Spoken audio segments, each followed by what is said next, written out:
নামঘৰীয়া দাইটি ঐ আছানে?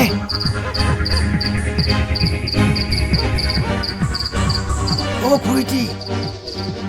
খুৰীটি আছানে? দৰজাখন খোলাচোন। কোনোবাই দেখিলে দণ্ড ভৰিব লাগিব 1000 টকা। এইকেইটা খোলাচোন।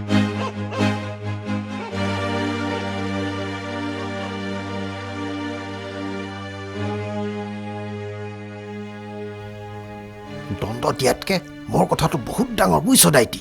আৰু এটা কথা নহয়, তোক ৰাইজে এঘৰীয়া কৰি আমাৰ ৰাইজখন সুখত আছে বুলি ভাবিছ নেকি? নামঘৰটোৰ কি অৱস্থা হৈছে সেইটো চাবলৈ মানুহ এটা নোলাল। দুখন মিটিং পাতি দুবাৰ ৰাইজ গোটাই তোৰ এতিয়ালৈকে নামঘৰ এটা ফিটিং কৰিব নোৱাৰিলে। মোক আকৌ তোক সুধিবলৈ কৈছে, নসোধো মই কি গৰজডাল পৰিছে মোৰ।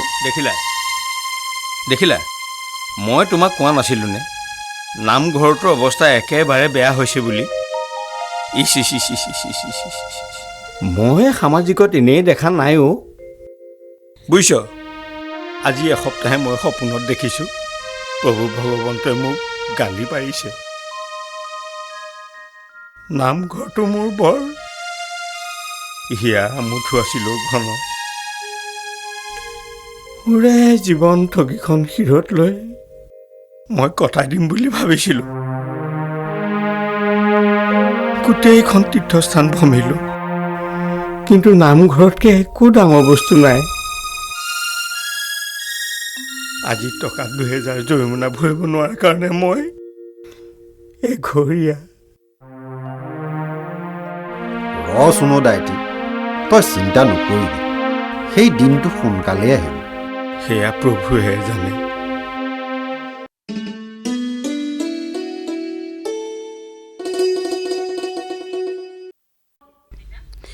এইটো ভাল হ'ব জানো মীনা? দেউতাই মনতে কিমান কষ্ট পাইছে আপুনি দেখোন দেখিছে মা। অন্ততঃ দেউতাৰ সুখৰ কাৰণে আমি ঘৰৰ পৰা আঁতৰি থাকোঁ। আৰু কালিতো ঘনগাইটিয়ে কৈয়ে গৈছে, আমি যদি ঘৰৰ পৰা আঁতৰি থাকোঁ তেতিয়া দেউতাক নামঘৰীয়া বাপটো আকৌ দিব। কিন্তু আৰু একো উপায়ো নাই মা। দেউতা বৰ সহজ সৰল আৰু আদৰ্শত চলা মানুহ। এতিয়া পুতেকে অজাতিৰ ছোৱালী আনিলে বুলি দিব লগা জৰিমনাখিনিও মই বা এওঁ দিলে ল'ব জানো? সেয়া কৰি অসন্মান নকৰোঁ। চাইকেল দোকানৰ পিছফালে 2টা কোঠালিৰ এটা ঘৰ আছে, আমি তাতে থাকিম, খবৰ খাতি কৰি থাকিম। মীনা, ঠেলা আহিল, দেউতা আহিলে অসুবিধা হ'ব, যাওঁ ব'ল। মা, তই দেউতাক কথাবিলাক বুজাবি।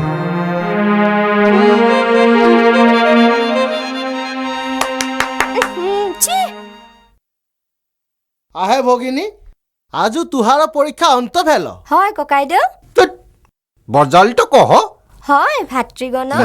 পরে তোহ শিক্ষা গ্রহণ হেতু মহাবিদ্যালয়ত পঢ়িতে লাগব। আমার মহাবিদ্যালয়তো উচ্চ শিক্ষা গ্রহণ করে নাহি হব, হামো ফেল করব খাটাং। কি হল, কিবা ভুল হল নেকি? ইহেন কুলক্ষণীয় বাক্য তোহ কিমতে বললি। পাছ করিয়া কি করবু?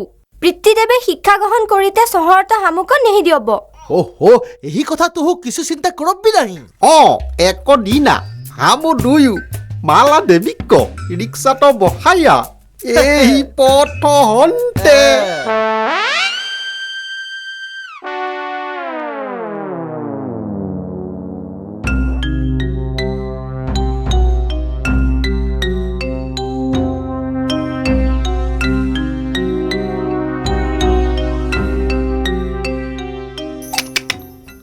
আহি সখা হেমন্ত, ইহেন দৃশ্য দেখিয়া হামু বিস্ময় ভেল।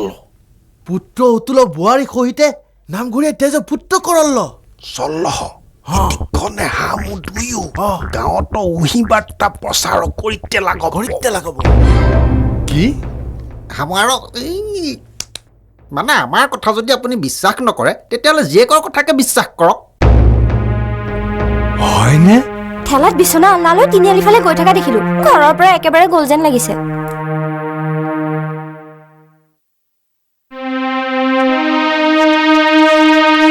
নামঘৰীয়াক মাতিছো বুলি কবি হ'ব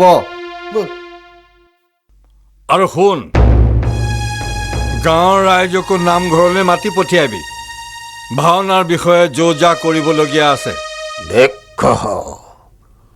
দৈৱকীৰ অষ্টপুত্ৰ গপ্ফে ঐ তহঁত কেতিয়া লৰালৰি কৰ দেই ঘৰৰ মানুহে দুৱাৰ খিৰিকী মাৰি যাব এতিয়া ময়ো যাওঁ বান্ধৈ অহাৰ কথা আছিল নাহিল বা কিয় নাম লওঁতে মানুহ ওলালে বোলে আয়ুস দীঘল হয় পিছে ইমান পলম কৰিলে যে হ'ব মেকআপ চলি আছে হ'বলা দেখিলা আহিম বুলি কৈছিলোৱে নহয় ওলালোহিয়ে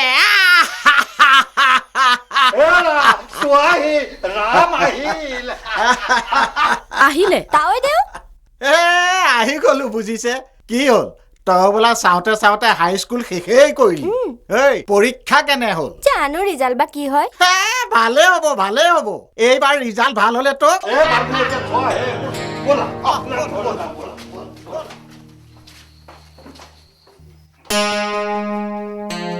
আহে ভগিনী মালা হামু আহি পালো দেখ কোন নহ অ খুইদেউ অ খুইদেউ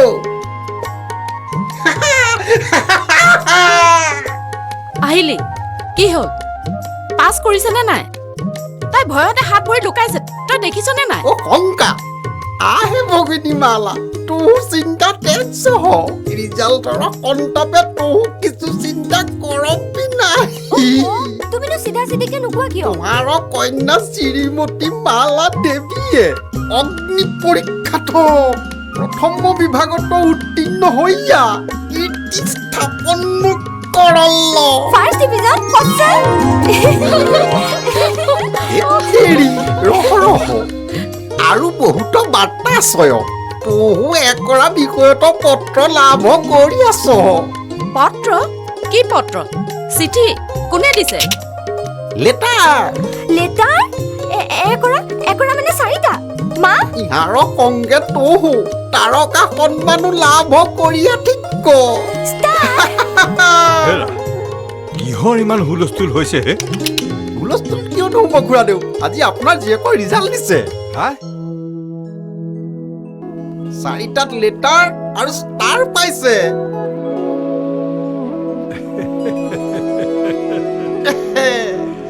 ৰিজাল্টটো শুনি মই ৰৈ থাকিব নোৱাৰিলো আমাৰ ওচৰৰ স্কুলত নম্বৰটো মিলাই চালো কিন্তু মাৰ্কশ্বিট চাইহে শান্তি পালো ল'ৰাটোৱে ফৰ্ম এখন দি পঠিয়াত লৈয়ে আহিলো এইখন বৰ ভাল ৰিজাল্ট কৰিলি দেই কত ল'ৰা ছোৱালীয়ে টিউচনকে আদি কৰি কিমান কি কৰিছে তথাপিও একো কৰিব পৰা নাই মই বৰ আনন্দ পালো দেই